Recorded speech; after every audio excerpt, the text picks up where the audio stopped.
مگر آؤ میں آپ کو حضور کے ایک غلام، مشہور غلام کی ایک بات سناتا ہوں،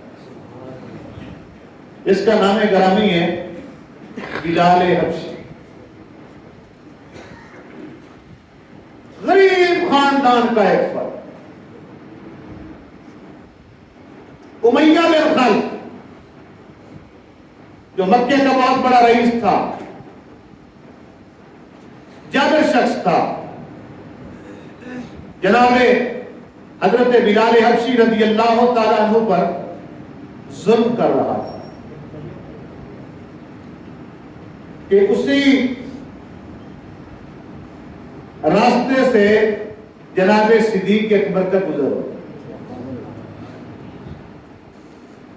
فرمایا امیہ بن خلف کیا ہو گیا؟ ایک غریب شخص کو مار پیٹ رہا ہے، کیوں کر رہا ہے ایسے؟ کہا اس نے کلمہ پڑھ لیا ہے اور یہ تمہارا، تم نے ہی اسے دین سے، پرانے دین سے دور کیا ہے۔ فرمایا جناب صدیق اکبر نے کہ سودا نہ کر لیا جائے۔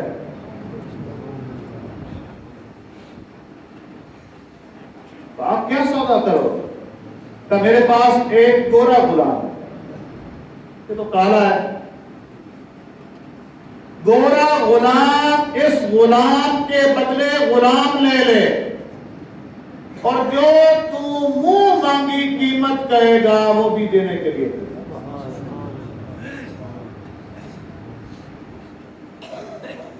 یقین جانیے بلال حبشی نے بھی کلمہ پڑھا ہے، ہم نے بھی کلمہ پڑھا ہے، لیکن آج کا کوئی شخص اپنے وقت کا محدث ہو، اپنے وقت کا بہت بڑا مفکر ہو، اپنے وقت کا بہت بڑا غوث الورا ہو، لیکن بلال حبشی کے قدموں کی دھول کو نہیں پہنچ سکتا۔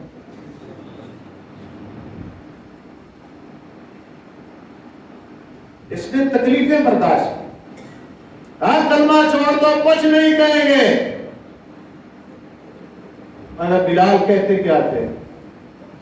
بلال کہتا تھا کہ جب تک بکا نہ تھا کوئی پوچھتا نہ تھا، آقا تو نے خرید کر مجھے انمول کر دیا۔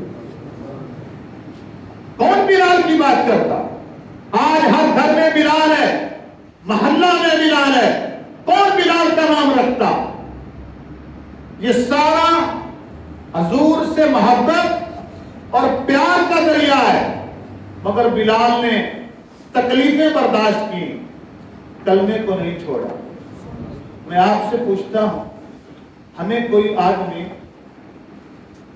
ہمارا راستے کا مسئلہ ہو تو ہمیں کہیں یہ کام نہ کرو، اس مسجد میں نماز پڑھنے نہ جاؤ، نہیں تو میں تمہارا راستہ بند کر دوں۔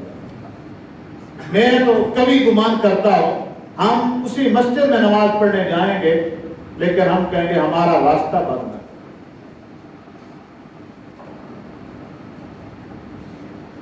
اور کوئی بات بھی ہو، لیکن مگر بلال وہ تھے جس کو کہا کلمہ چھوڑ دو، کچھ نہیں کہیں گے۔ تاریخ میں ملتا ہے جس تختے صحرا پہ بلال کو لٹایا جاتا تھا، اگر وہاں گوشت کا ٹکڑا رکھ دیا جاتا وہ بھون ہو جاتا۔ لیکن کیا ہے، بلال نے جسم پر وہ ساری تکلیفیں برداشت کی، زبان پر تکلیفیں برداشت کی، لیکن زبان پر کبھی بھی خدا کی نافرمانی کا ایک جملہ بھی نہیں ہوا۔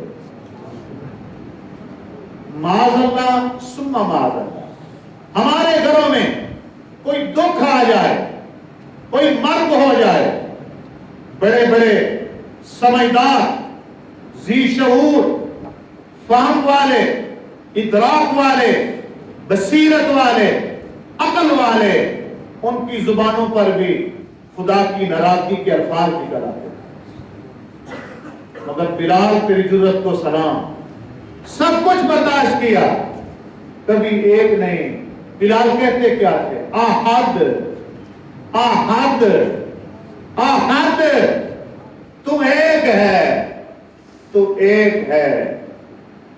کیوں؟ اللہ ایک ہے، اور جس نے اس کو ایک مانا ہے پھر مالک بھی اسے پوری روئے زمین پر دوسرے لوگوں سے ممتاز کر دیتا۔ آپ یہ ہماری انگلیوں کے پورے ہیں، ہر انگلی کا پورے کے ساتھ کسی دوسرے آدمی کا پورا نہیں ملتا۔ اللہ فرماتا ہے میں احد ہوں، ایک ہوں، میں اپنا ایک ہونے کو ظاہر کرتا ہوں۔ انسان میں نے بنائے ہیں، سب کا ایک باپ ہے، مگر میں نے ایک بندے دے دوے بندے نال اے پورے بھی نہیں رلن، تاکہ میری وحدانیت، میرا ایک ہونا، میرا واحد ہونا، میرا یکتا ہونا ظاہر ہو جائے۔ بس میں لگانے کی باری آئے، کوئی لگائے، جب ہم لگائیں گے تب ہمارا ہی فوٹو آئے۔ یہ کس کی شان ہے؟ اللہ کی شان۔ جناب بلال حبشی رضی اللہ تعالیٰ عنہ اذانیں پڑھی ہیں۔ آج کسی نمبردار کو، کسی علاقے کا چھوٹا سا چیئرمین ہو، اذان کے بارے میں کہیں تو شرم آتی ہے۔ اذان ہم مسجد میں پڑھیں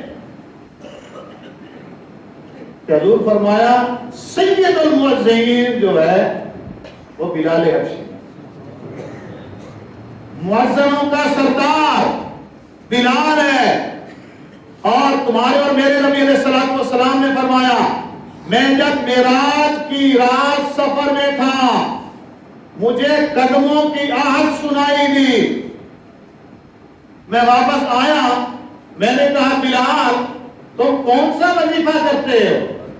بلال نے عرض کی یا رسول اللہ صلی اللہ علیہ وسلم، بلال کو علم تھا کہ میرے نبی کو علم ہے، صرف پوچھ رہے۔ یہ بڑا پتہ ہے، آقا کو پتہ نہ ہو کہ غلام کیا کر رہا ہے، غلام کی ادا کیا ہے۔ عرض کی آقا میں اذان سے قبل وضو کر کے 2 نفل پڑھ کے پھر اذان پڑھتا، جب پھر میرا وضو ختم ہے پھر وضو کر دیتا۔ تمہارے اور میرے نبی علیہ الصلوۃ والسلام نے فرمایا میں سمجھ گیا کہ تیرے قدموں کی آہٹ کیوں عرش پر۔ کیا بلال کرتا تھا؟ ایک عشق تھا، دوسرا اذان پڑھتا تھا۔ ہم نے اذان والوں کو صرف بانگا سمجھا، صرف یہ اذانیں پڑھنے والے ہیں، اور علاقے کے نمبردار اور چودھری سے بڑھ کر کسی کی عزت ہے تو وہ مؤذن کی عزت ہے۔ ادھر 2 مربے کا مالک ہو، ادھر مسجد میں اذان پڑھنے والا ہو۔ میں قرآن ہاتھ میں اٹھا کر کہتا ہوں کوئی مؤذن ہے تو مسجد میں اذان دینے والا مؤذن